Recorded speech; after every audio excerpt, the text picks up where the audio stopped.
Asian Games 2023 dihebohkan pemain Grandmaster Women Indonesia, teman-teman. Irene Karisma Sukandar berhadapan dengan Grandmaster Korea Park Sun-woo.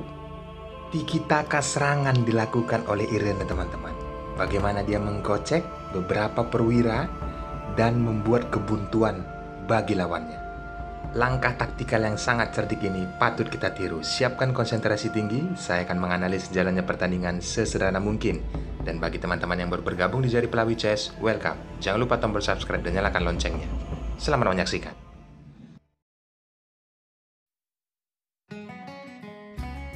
Di sini, Park Sun-woo memegang buah putih, memulai dengan pion E4. Irene, pion E5. Putih kuda F3, lalu hitam kuda C6. Setelah putih, penempatan gajah ke C4, tentu saja teman-teman, terjadilah pembentukan Italian Game di papan. Hitam juga pengeluaran gajah ke C5, masih langkah rumusan, termasuk dengan pion C3 yang nantinya akan mendukung pion ke D4 oleh putih. Setelah hitam kuda F6 mengancam pion, putih melindunginya dengan pion D3. Langkah berikutnya, pion D6. Kondisi ini masih terbilang langkah rumusan di Italian Game, teman-teman. Di awal langkah cenderung bertahan. Lihat posisi putih, kuda D2, lalu hitam mulai menyerang, pion A5. Putih membalas, pion A4, menghambat pion untuk laju ke depan. Irene menarik gajahnya ke A7 menjaga diagonal. Perhatikan teman-teman, gajah ini sangat kuat. Setelah putih melakukan rokade sayap raja, hitam juga melakukan hal yang sama. Posisi ini terlihat berimbang, tetapi nilai plus bagi hitam adalah dia memiliki gajah ada di A7 diagonal menjuru ataupun mengepin raja putih. Putih benteng E1. Irene mengambil inisiatif. Dengan kondisi seperti ini, dia mencoba menyerang. Langkah kuda ke G4. Lihat teman-teman, pion diancam 2 kali dan dilindungi oleh benteng ke E2. Berikutnya, raja bergeser menghindari pin dari gajah putih dan persiapan untuk bisa laju pion ke depannya. Setelah pion mengancam kuda, apa yang dilakukan oleh Irene, teman-teman? Langkah luar biasa, kalian bisa pause videonya. Yaps, benar sekali teman-teman. Dia mengorbankan kudanya. Tetapi di sini Park Sun-woo tidak tertarik. Dia memainkan kuda. Tetapi kita berandai teman-teman. Kenapa kuda tidak dipukul oleh pion? Maka inilah yang akan terjadi. Pion pukul pion mengancam kuda. Lalu kuda jelas menghindar ke H2. Dan langkah komuter berikutnya setelah pion G3. Langkah terbaik putih adalah jelas menghindari lagi kudanya ke F3. Lalu gajah datang mengepin posisi benteng dan mengepin posisi menteri. Lalu kuda menempatkan ke F1 dan pada akhirnya benteng pukul kuda dan benteng dipukul oleh pion. Pion dipukul oleh gajah, mengancam benteng, lalu pion dipukul oleh kuda. Menteri menempatkan diri ke H4, lalu raja bergeser dan skak. Tentu saja ke E1.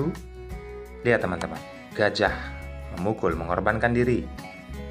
Lalu raja memukul gajah dan skak kembali menteri ke G2, mundur, makan kuda, dan skak, raja bergeser. Di sini hitam unggul pion teman-teman.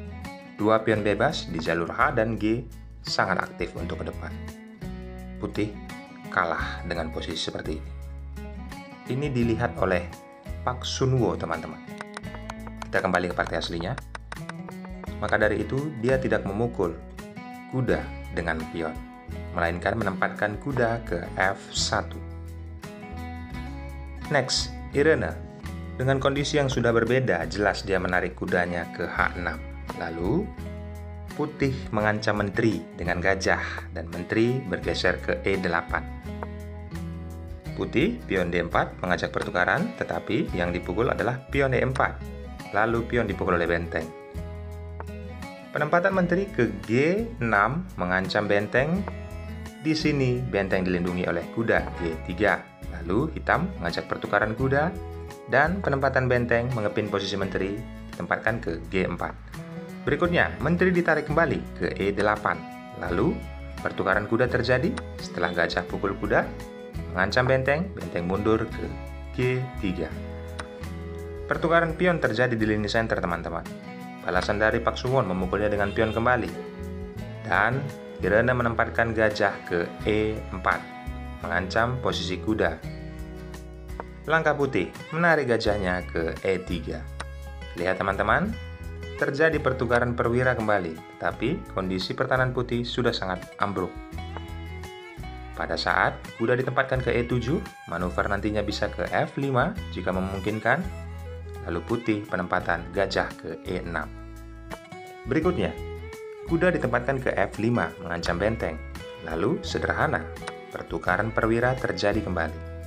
Dengan posisi seperti ini, hitam unggul posisi teman-teman. Menteri bisa ditempatkan ke F7, lalu benteng bisa ditempatkan ke F8 nantinya bertumpuk. Putih pion F4, lalu menteri ke E4. Langkah berikutnya, jelas. Sudah ada pengawalan oleh hitam nantinya benteng ke G8 setelah menteri mengancam ancaman skakmat, benteng ditempatkan ke G8. Next, putih benteng C1 mengancam pion C7, lalu pion dinaikkan ke C6. Dan putih menempatkan kembali benteng ke E1, mengepin posisi menteri. Lalu hitam benteng F6 membuka pergerakan untuk menteri setelah pion mengancam menteri, jelas. Menteri dimundurkan ke D5. Raja naik ke H2, lalu hitam mengancam menteri.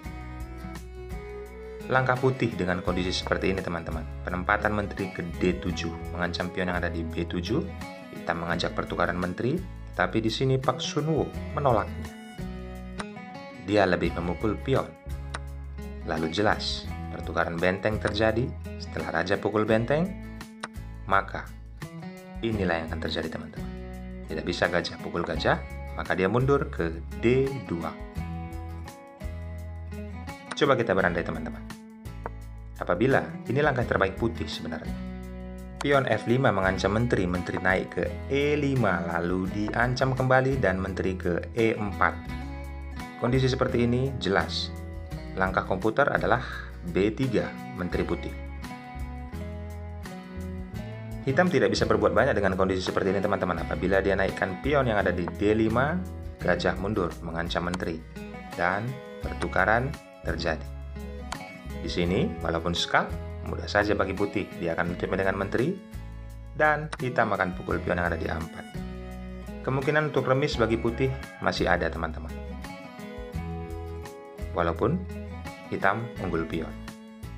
Coba kita bandingkan dengan langkah aslinya yang dilakukan oleh Pak Sunwoo. Dia menurunkan gajahnya. Dengan kondisi seperti ini, penempatan gajah ke D2. Benteng mengancam menteri, tetapi apa teman-teman dampaknya? Menteri bergeser dan skak, raja ke H2, lalu datang gajah ke F2. Pak Sunwoo menyerah. Kenapa teman-teman?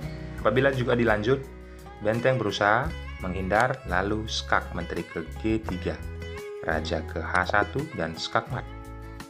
Ambil pelajaran pentingnya teman-teman. Saya sudah menganalisis jalannya pertandingan sesederhana mungkin. Subscribe dan nyalakan loncengnya untuk terima kasih dari kalian. Bye-bye.